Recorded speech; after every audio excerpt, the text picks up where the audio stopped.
தமிழக வெற்றி கழகத்தின் தலைவர் தர்மத்தாயின் தவ புதல்வர் இதோ தலைமை உரை தருகிறார்.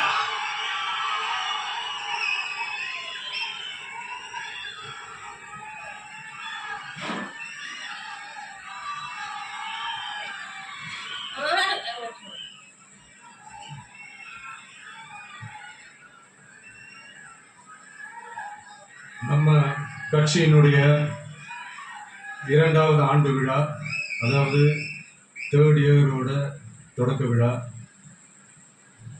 இன்னைக்கு தமிழ்நாட்டில் ஒரு மிகப்பெரிய ஒரு கட்சியாக நம்ம வளர்ந்துருக்கிறோம் அப்படின்னா அது உங்களால் தான். ப்ளஸ் நம்மளை நேசிக்கிற கோடிக்கணக்கான மக்களும் தான் அதுக்கு ஒரு மிக முக்கிய ஒரு காரணம். நீங்கள் தான் என்னுடைய ஒரு மிகப்பெரிய ஒரு பலம். உங்களை நம்பி தான் நானும் நம்ம கட்சியும் இருக்கிறோம். இதை நான் சொல்லி தான் உங்களுக்கு தெரியணும்னு அவசியம் இல்லை, இது எல்லாருக்குமே நல்லா தெரியும். அதனால் இன்னைக்கு உங்கள் எல்லாருக்கும், நம்ம கட்சியில் இருக்கிற தோழர்களுக்கும் தொண்டர்களுக்கும், இந்த கட்சியினுடைய ஒரு தலைமை தொண்டனான என்னுடைய வாழ்த்துக்களும் நல்கிறேன்.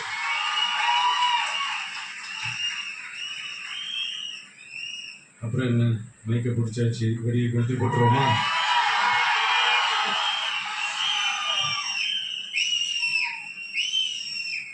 (1977) ஜூன் மாதம் நினைக்கிறேன், ஜூன் மாதத்தில் புரட்சி தலைவர் எம்ஜிஆர் அவர்கள் ரேடியோவில் ஒரு பேட்டி ஒன்று கொடுத்தார். அதில் பேசும்போது சொன்னாங்க, பேரறிஞர் அண்ணா அவர்கள் இருந்த இடத்தில் இப்படிப்பட்டவர்களும் அமர்கின்ற ஒரு நிலைமை ஏற்பட்டுச்சுன்னு எண்ணி எண்ணி கண்ணீர் வடிச்சேன். அன்னைக்கு அந்த கண்ணீரை துடைக்க ஆரம்பிச்ச இயக்கம் தான் அண்ணா திராவிட முன்னேற்ற கழகம்னு சொன்னார். அதே மாதிரி 2017 அப்புறம் 2021 அப்புறம் தமிழ்நாட்டுடைய நிலைமையை பற்றி யோசிச்சு பார்த்தோம்னா தமிழக மக்கள் காமராஜர் அவர்கள் இருந்த இடத்தில், அண்ணா அவர்கள் இருந்த இடத்தில், எம்ஜிஆர் அவர்கள் இருந்த இடத்தில் இப்படிப்பட்டவர்களும் அமர்கின்ற ஒரு நிலைமை ஏற்பட்டுச்சு.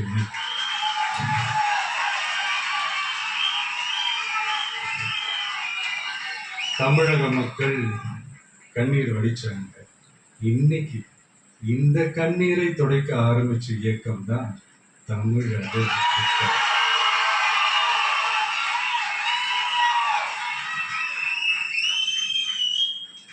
இப்படியெல்லாம் நம்ம பேசுறதுனால கண்டிப்பா சில பேர் கொந்தளிப்பாங்க. அதை பத்திலாம் நம்ம கவலைப்படக்கூடாது. ஏன்னா கொந்தளிக்கிறது தான் அவங்களுக்கு வேலையே. புரிஞ்சுங்களா அவங்களுக்கு? ஏன்னா எம்ஜிஆர் அவர்கள் கட்சி ஆரம்பிச்சப்போ, ஏன் அவர் ஜெயிச்சதுக்கு அப்புறம் கூட சட்டசபையில் கூட ஏதோ ஒரு நடிகர் கட்சி வந்திருக்குதான், ஏதோ ஒரு புதிய கட்சி வந்திருக்குது, புரட்சி தலைவர்னு ஒருத்தர் வந்து, இப்படியெல்லாம் கேள்வியும் கிண்டலுமா. அதனால யார் அரசியலுக்கு வந்தாலும் இப்படி கொந்தளிக்கிறது தான் அவங்களுடைய வேலையை. அப்படிதான் நாம் அரசியலுக்கு வந்ததுக்கு அப்புறம் கூட இந்த விஜய்க்கு என்ன அனுபவம் இருக்குது, எம்ஜிஆர் அவர்களுக்கு எவ்வளோ அனுபவம் இருக்குது தெரியுமா? 52லேருந்து 72 வரைக்கும் அந்த 20 இயர்ஸ் திமுகவில் இருந்த ஒரு அரசியல் அனுபவம் எவ்வளோ இருக்குன்னு தெரியுமா?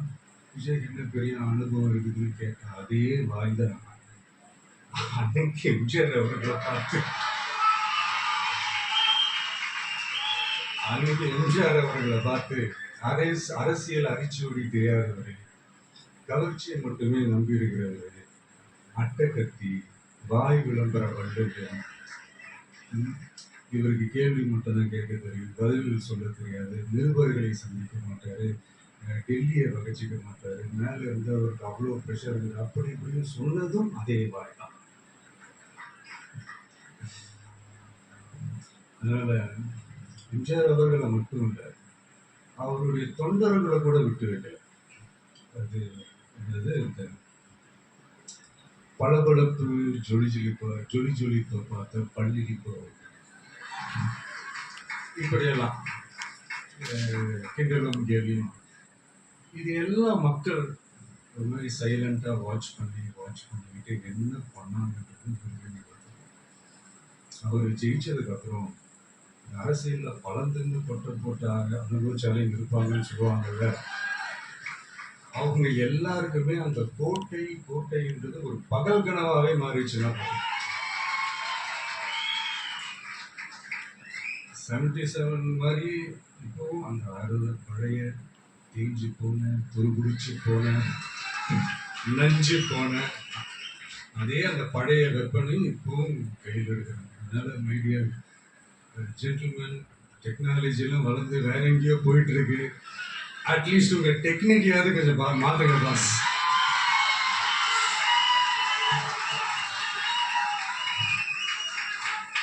காமராஜர் அவர்களையும் விட்டு வைக்கல. அவருக்கு இலக்கியம்னா என்ன தெரியும்? அவரு மாபெரும் புலவர், அந்த புலவர் இந்த புலவர், அவரை பத்தியும் கிண்டலும் கேள்வியுமா. அதான் முன்னாடியே சொன்ன மாதிரி யாரு எதிர்த்து நின்னாலும் அவங்கள கொந்தளிக்கிறது தான் அவங்களுடைய வேலையே. ஸோ இப்படி அவங்க பண்ற தப்பெல்லாம் நம்ம எடுத்து சொன்னா, அவங்க பண்ற அட்ராசிட்டியை பத்தி நம்ம எடுத்து சொன்னா, அவங்க பண்ற அந்த ஊழலை பத்தி தான் நம்ம எடுத்து சொன்னோம். முக்கியமா நாம அதை எடுத்து சொன்னா 50 வருஷத்துக்கு முன்னாடி இருக்கிற அதே தகர டப்பாவை எடுத்து உருட்ட ஆரம்பிச்சிடுவாங்க.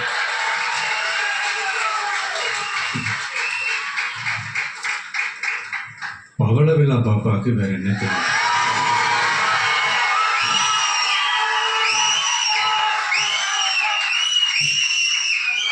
பழைய டப்பாவை உருட்டதானே தெரியும். அதுக்காக நாம அவங்க பண்ற தப்பெல்லாம் சொல்லாம வெளியே சொல்லாம இருக்க முடியுமா? சொல்லுவோம், சொல்லிக்கிட்டே இருப்போம். நம்மளை தவிர யார் அவங்கள ஏத்து நின்று கேள்வி கேட்கறது? யாருக்கு அந்த தில்லு இருக்குது?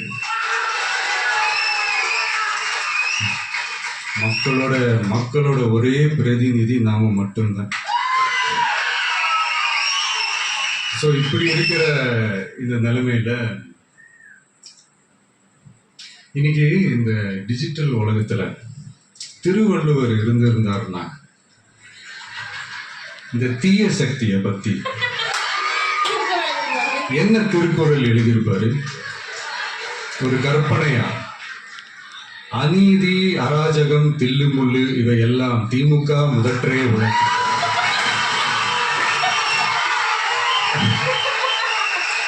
ஒரு கற்பனையா.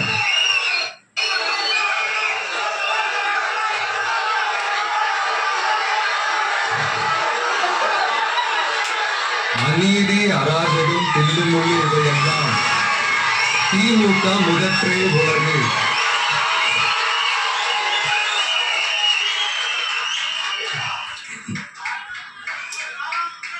அடுத்து இந்த என்னப்பா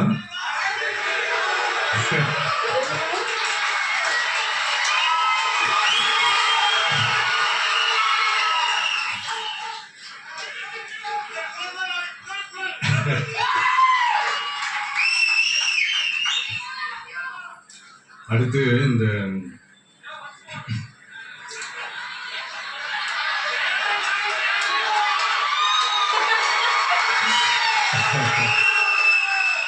சொல்லிட்டேன், 2 வாட்டி சொல்லிட்டேன். அநீதி, அராஜகம், தில்லுமுள்ளு இவையெல்லாம் திமுக முதற்றே உலகு.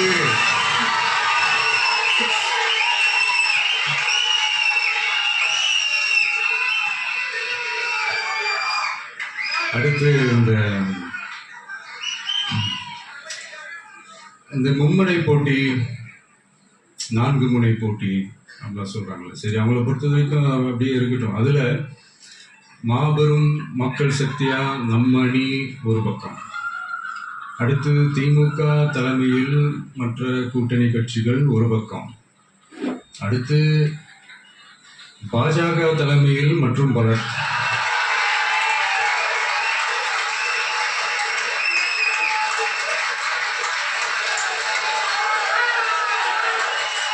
என்னப்பா சிரிக்கிறீங்க? உண்மைதான் சொன்னேன்.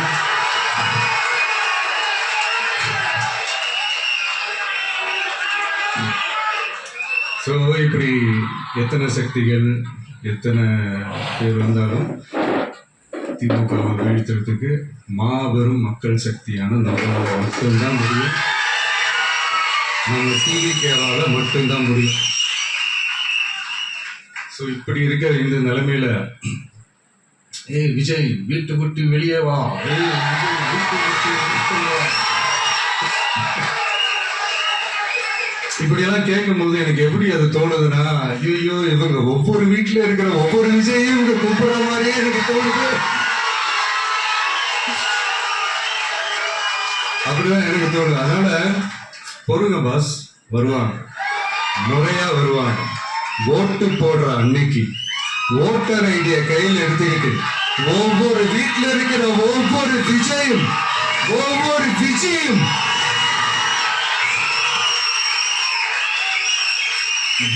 பூத்தா காலையிலேயே வந்து நிற்பாங்க பாருங்க. அன்னைக்கு தெரியும் பாருங்க, ஏண்டா இந்த விஜய கூப்பிட்டோம்.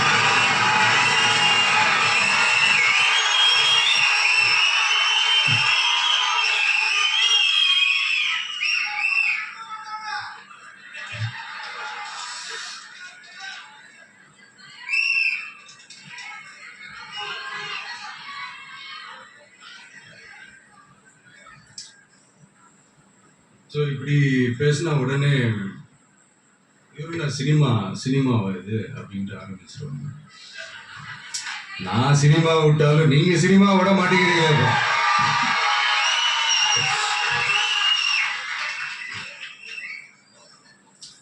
அப்புறம் இன்னொரு ரீசெண்டான ஒரு விஷயம் போயிட்டு இருக்குல்ல, இந்த கருத்து கணிப்பு.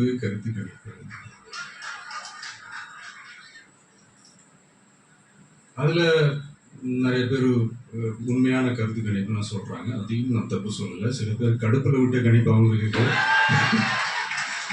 அதையும் நான் தப்பு சொல்லலை.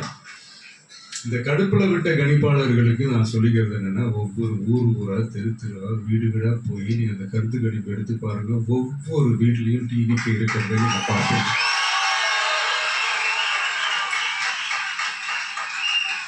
அப்படி சப்போஸ் உங்களுக்கு அது ஷாக்கிங்கா இருந்துச்சுன்னா ரப்பர் வச்சு எல்லாத்தையும் அழிச்சிட்டு மறுபடியும் முதல்ல இருந்து எடுத்து பாருங்க, அதே ரிசல்ட் தான் வரும்.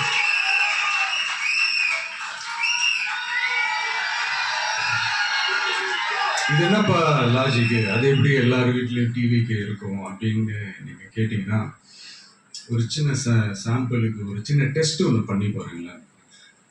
நம்ம சிஎம் சார் இருக்காங்கல்ல, ஸ்டாலின் சார், ஒரு 2 years பேக் இருக்கும்னு நினைக்கிறேன். ஒரு மேடையில் பேசும்போது சொன்னாங்க, இந்த மாதிரி என்னோட கட்சிக்கு அவங்களுடைய கட்சிக்காரங்க சில பேர் பண்ற அட்ராசிட்டி, ஒரு சில மந்திரிகள் பண்ற சில அட்ராசிட்டிஸ் எல்லாம் பார்த்து ராத்திரியில எனக்கு தூக்கமே வரமாட்டேங்குது அப்படின்னு ஒரு 2 years பேக் இருக்கும். அந்த வீடியோ கூட இருக்குது. அப்படி இருக்கிற அவரு என்னைக்காவது ஒரு நாள் அசந்து தூங்குவார்ல, அப்ப அவர்கிட்ட போய், சார்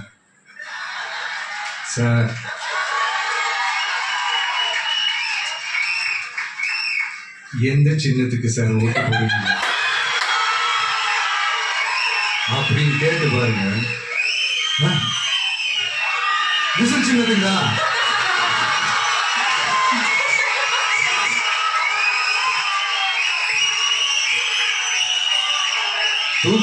தூக்கத்துல இப்படி டப்புன்னு எழுப்பி கேட்டா டப்புன்னு உண்மையை போட்டு உடைச்சிருவாங்க. அதுக்கு சொன்ன அப்படி இருக்கிற இந்த நிலைமையில டிவிக்கு வந்து சிட்டில தான் இருக்குது, டவுன்ல தான் இருக்குது, வில்லேஜ் சைட்லலாம் இல்லை அப்படின்னு சொல்றவங்களுக்கு இந்த மாதிரி சில டெஸ்ட் எல்லாம் பண்ணி பாருங்க, தெரியும்.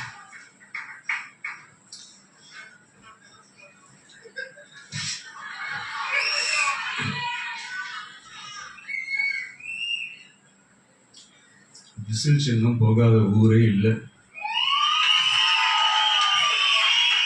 விசில் சின்னம் எங்கெல்லாம் இருக்குதோ அங்கெல்லாம் டிவிக்கே இருக்குதுன்னு அர்த்தம். என்னுடைய அம்மா, அக்கா, தங்கைகள், அண்ணன், தம்பிகள் டிவிக்கு ஓட்டு போடுறத யாராலையும் தடுக்க முடியும்.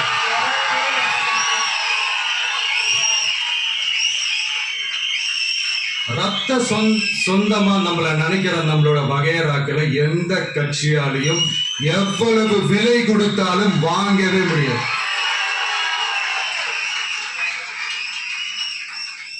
நான் ஓவர் கான்ஃபிடென்ஸ்ல பேசுறேன் அப்படின்லாம் நினைக்காதீங்க. இதுதான் கள நிலவரம், கள யதார்த்தமும் இதுதான். தீய சக்தியை வீழ்த்துறதுக்கு தூய சக்தியான நம்மளால மட்டும்தான் முடியும். இந்த 2026 சட்டமன்ற தேர்தலில் டிவிக்கே தான் மக்களோட ஒரே ஆப்ஷன். Otherwise no diversion.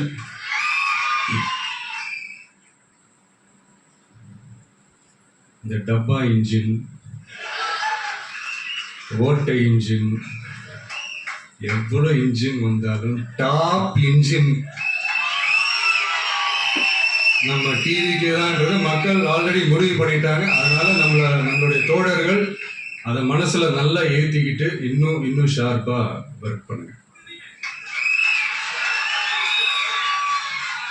நான் ஏற்கனவே சொன்ன மாதிரி ஒன்றியம், நகரம், பேரூர், பகுதி, கிளை எல்லாத்துலயும் இந்த பூத்தா அந்த நம்மளுடைய வேட்பாளர்களுக்கு ஒற்றுமையா இருந்து வேலை செய்ய நமக்கு மாபெரும் கூட்டணியான மாபெரும் மக்கள் சக்தியான குடும்பமா நம்மளோட இருக்கிறாங்க. இன்னொன்று அன்னைக்கு நான் சொன்ன மாதிரி நம்மளுடைய விசில் சின்னத்துக்கு ஓட்டு போட வைக்கிறது மட்டும்தான் உங்களுடைய வேலை. மற்றதெல்லாம் மக்களோட சேர்ந்து நான் பார்த்துக்கிறேன்.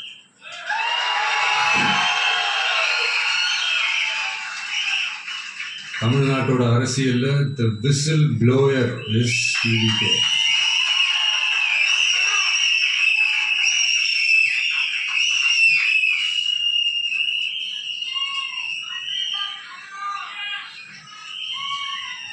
நம்ம மக்கள் இந்த விசில்ல ஊதுல இந்த தீய சக்தியும் இந்த ஊழல் சக்தியும் தெரிச்சு ஓடும். தெரிச்சு ஓடும். அன்னைக்கு சென்ட் ஜார்ஜ் கோட்டையில டிவிக்கு ஆளும் கட்சியா எழும்.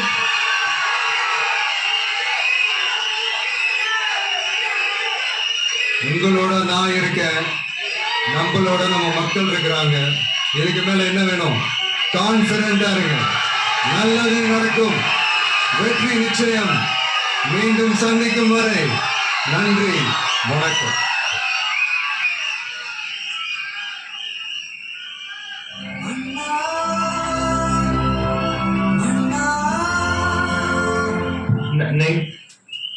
நன்றி உரை வழங்க வெற்றி தலைவர் அவர்களுக்கு நம்முடைய மாநில நிர்வாகிகள் பொன்னாடை போற்றி கௌரவம் செய்கிறார்கள்.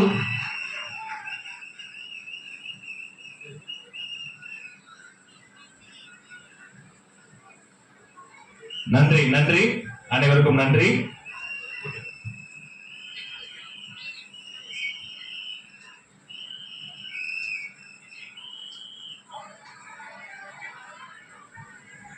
மாநில நிர்வாகிகள் மலர் கொத்து கொடுத்து மரியாதை செய்கிறார்கள். மேடையில் தலைவரோடு ஒரு நிழற்படம் எடுத்துக் கொள்கிறார்கள். உங்கள் அத்தனை பேரின் சார்பில் வெற்றி தலைவர் அவர்களை வாழ்த்தி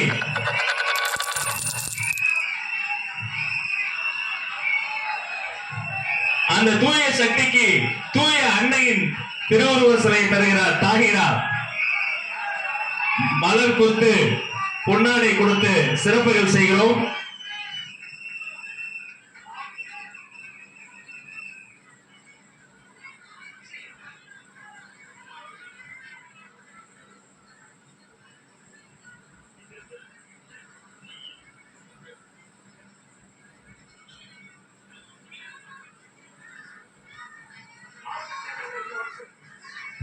மாவட்ட செயலாளர்கள் மட்டும் மேடைக்கு வராங்க.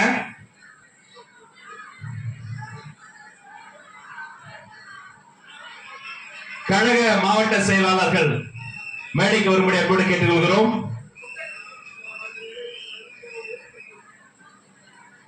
ஒருங்கிணைந்த சென்னை மாவட்டத்தினுடைய கழக மாவட்ட செயலாளர்கள் சென்னை கோட்டையை, சென்ட் ஜார்ஜ் கோட்டையை வெற்றி கோட்டையாக மாற்றப் போகிற கழக மாவட்ட செயலாளர்கள்